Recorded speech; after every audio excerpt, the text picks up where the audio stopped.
Hello বন্ধুরা, কেমন আছেন সবাই?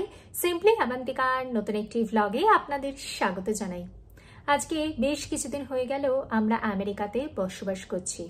এখনো চোখ বন্ধ করলেই দেখতে পাই প্রথম সেই দিনটির কথা, যেদিনকে আমরা প্রথম আমেরিকার মাটিতে পা রাখলাম। দিনটা ছিল মার্চ মাসের কোনো এক সন্ধেবেলা। সেদিনকে যখন আমেরিকাতে আসলাম, দেখলাম পৃথিবীর অন্য একটি গোলার্ধ। সেখানে দুটি মানুষ একদম অসহায়। চারিদিক দেখলাম ভীষণই শান্ত। এয়ারপোর্টে দেখলাম প্রচুর মানুষ রয়েছে, কিন্তু কোনো মানুষের সাথে কথা বলছে না। একজন মানুষের সাথে আরেকজন মানুষের বেশ অনেকটা দূরত্ব মেনে চলাচল করছে। মনে হচ্ছে এটা কি কোভিডের টাইমে আমরা এসেছি? তারপরে মনে পড়লো না, কোভিড তো অনেকদিন আগেই চলে গেছে, কিন্তু এটাই আমেরিকান কালচার।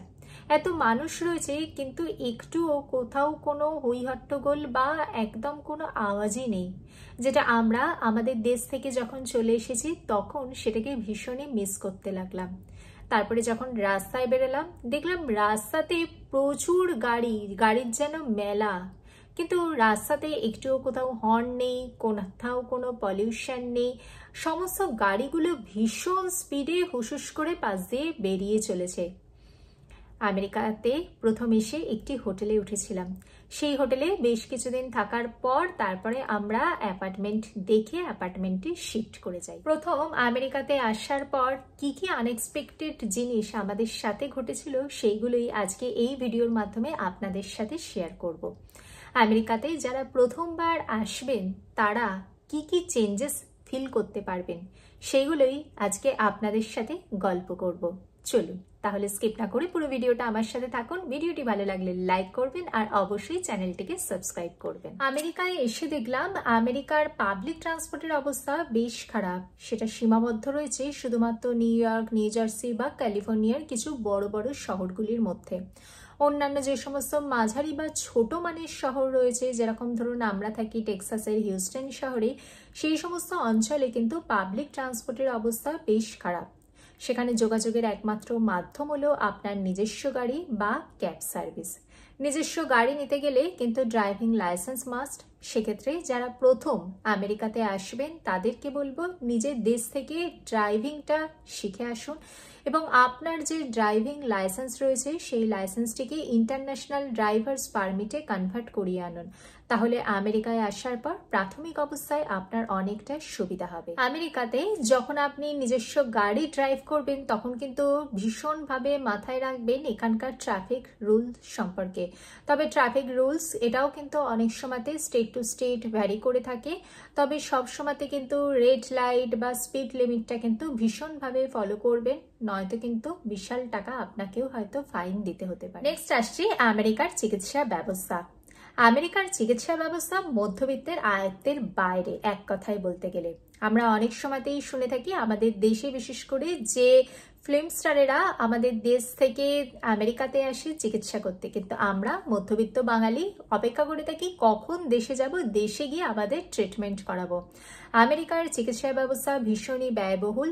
যদিও আপনার ইন্স্যুরেন্স থাকছে, কিন্তু তার সত্ত্বেও মেডিকেল খাতে কিন্তু এখানেতে প্রচুর টাকা ব্যয় হয়ে গিয়ে থাকে। আপনি ডক্টরের কাছে গেছেন, ডক্টরের ভিজিট টাইম কতক্ষণ রয়েছে? যদি 30 মিনিটে এক রেট, 45 মিনিটে এক রেট, 1 ঘন্টাতে আরেক রেট, এইরকম করে কিন্তু আপনি যতক্ষণ ডক্টরের সাথে কথা বলছেন সেই টাকাটাও কিন্তু সেই হারে কিন্তু বাড়তে থাকছে।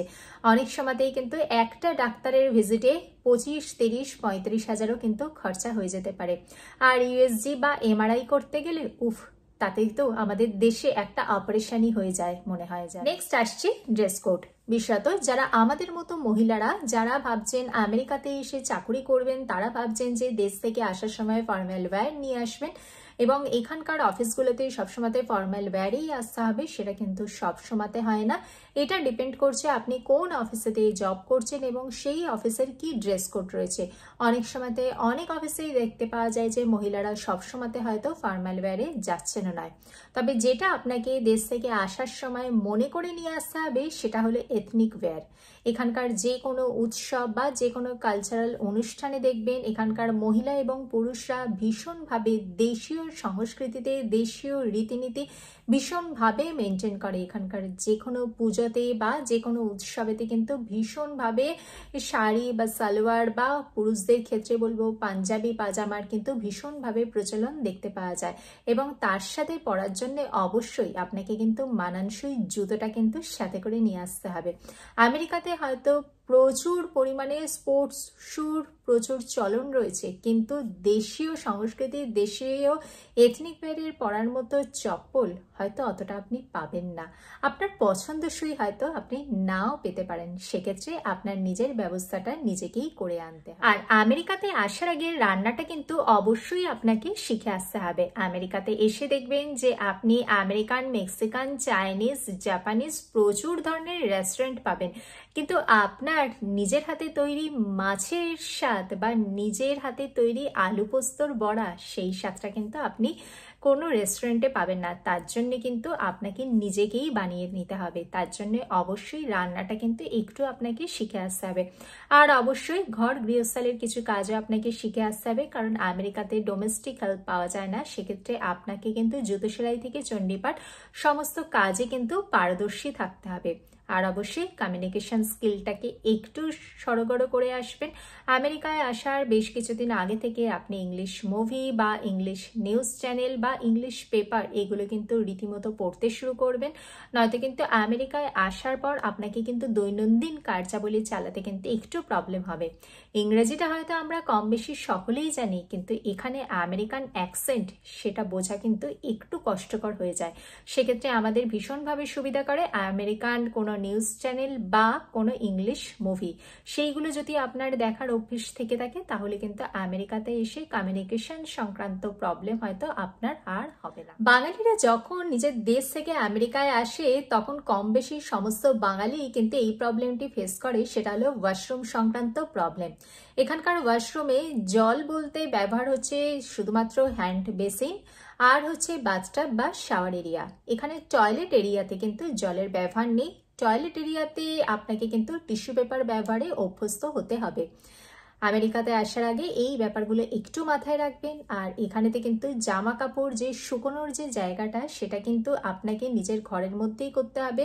ব্যালকনিতে বা অন্য কোথাও কিন্তু জামা কাপড় শুকোনোর কিন্তু কোনো ব্যাপার নেই যদি আপনি অ্যাপার্টমেন্টে থেকে থাকেন। যদি আপনি নিজস্ব বাড়িতে থাকেন তাহলে ব্যাপারটা আলাদা। অ্যাপার্টমেন্টে আপনি ভাবছেন যে ব্যালকনির গ্রিলে জামা কাপড় শুকোবেন, সেটা কিন্তু হয় না। অ্যাপার্টমেন্টে আপনাকে জামা কাপড় শুকোতে গেলে আপনার ওয়াশারের সাথে ড্রায়ার থাকলে তাতেই আপনাকে শুকোতে হবে। আমেরিকাতে আপনি যদি অ্যাপার্টমেন্টে থেকে থাকেন তাহলে অ্যাপার্টমেন্টে কিন্তু আমাদের দেশে আমরা যেভাবে রান্না করি, মানে গ্যাসের যে আগুনে রান্না করি তার ব্যবহার সচরাচর দেখতে পাওয়া যায় না। এখানেতে কুকটপ থাকে এবং সেখানেতে কিন্তু কারেন্টেই বেশিরভাগ জায়গায় রান্না হয়। প্রথম অবস্থায় আসার পর হয়তো আপনার কিছুদিন একটু অসুবিধা হবে, তারপরে আস্তে আস্তে দেখবেন সেই ব্যাপারেতেই আপনি অভ্যস্ত হয়ে উঠছেন। তাই বলবো সবসময় ফ্ল্যাট সারফেসের জিনিস আনবেন, যেটাতে ফ্ল্যাট জিনিস, যেটা ডিরেক্ট হিট পাবে। আর আপনাকে আনতে হবে যে মাইক্রোওভেন সেফ জিনিসপত্র, যে সমস্ত বাসন কিনবেন বা ডিশওয়াশার সেফ যে সমস্ত বাসন রয়েছে সেই বাসনগুলো আপনাকে কিনতে হবে। যদি আপনি আমেরিকায় এসে কেনেন তাহলে দেখবেন এখানেতে কিন্তু মাইক্রোওভেন এবং ডিশওয়াশারের ব্যবহার সমস্ত জায়গায়। তাই এখানকার যে সমস্ত বাসনপত্র সেগুলো সবই কিন্তু মাইক্রোওভেন এবং ডিশওয়াশার সেফ হয়ে থাকে। তাই সেই ব্যাপারগুলো কিন্তু অবশ্যই আপনাকে একটু মাথায় রাখতে হবে। আর এখানকার মানুষজন কিন্তু স্টিলের থেকে কিন্তু কাঁচের বাসন বা আপনি ননস্টিকের বাসনের ব্যবহার কিন্তু বেশি হয়ে থাকে। তাই আস্তে আস্তে আপনাকে কিন্তু সেই সমস্ত জিনিসগুলো ব্যবহারে একটু অভ্যস্ত হয়ে উঠতে হবে। যদিও স্টিলের বাসন আপনি হয়তো পাবেন, কিন্তু তার তুলনায় কিন্তু আমেরিকার মানুষজন বা আমেরিকান কালচার হলো ননস্টিক এবং হচ্ছে আপনার কাঁচের বাসনপত্র। আমেরিকাতে এক একটি স্টেটের ওয়েদার এক এক রকম। যদি আপনি আজকে নিউ ইয়র্ক বা নিউ জার্সির মতো কোনো স্টেটে থেকে থাকেন বা নর্দার্ন সাইডের কোনো স্টেটে থেকে থাকেন তাহলে দেখবেন সেখানে ঠান্ডার প্রকোপ প্রচুর পরিমাণে হয়ে থাকে, গরম ওখানে খুবই সম্ভাবনা। আর আমাদের মতো যদি টেক্সাসের মতো যদি কোনো স্টেটে থেকে থাকেন তাহলে এখানেতে ঠান্ডা খুব একটা যেমন হয় না, তেমন গরমের প্রকোপ কিন্তু ভালো মতোই বোঝা যায়, অনেকটা আমাদের দেশের আবহাওয়ার সাথে মিল পাওয়া যায়। কিন্তু আপনি রুমের ভেতরে বসে আপনি ঠান্ডা বা গরম কিছুর প্রকোপই পাবেন না, কারণ এখানকার সমস্ত রুমই সেন্ট্রালাইজড এবং সেখানেতে কিন্তু শীতকালে হিটারের প্রচলন রয়েছে এবং গরমকালে এসির প্রচলনও রয়েছে। তাই আপনি ঘরের মধ্যে গরম বা ঠান্ডা কোনোটাই কিন্তু সেইভাবে অনুভব করতে পারবেন না। আর বাইরে বেরোলে আপনার গাড়িতেও এসি বা হিটার দুটোই থাকবে, বা মলে বা অফিস সমস্ত জায়গাতেই কিন্তু এখানেতে পুরোটাই কিন্তু সেন্ট্রালাইজড হয়ে থাকে। তাই আপনি কোথাও গেলেই কিন্তু ঠান্ডা বা গরম কোনোটাই তেমন অনুভব করতে পারবেন না। তবে যখন দেশে যাবেন তখন দেশের যে গরম সেটা কিন্তু আপনার ভীষণই তীব্রতর লাগবে।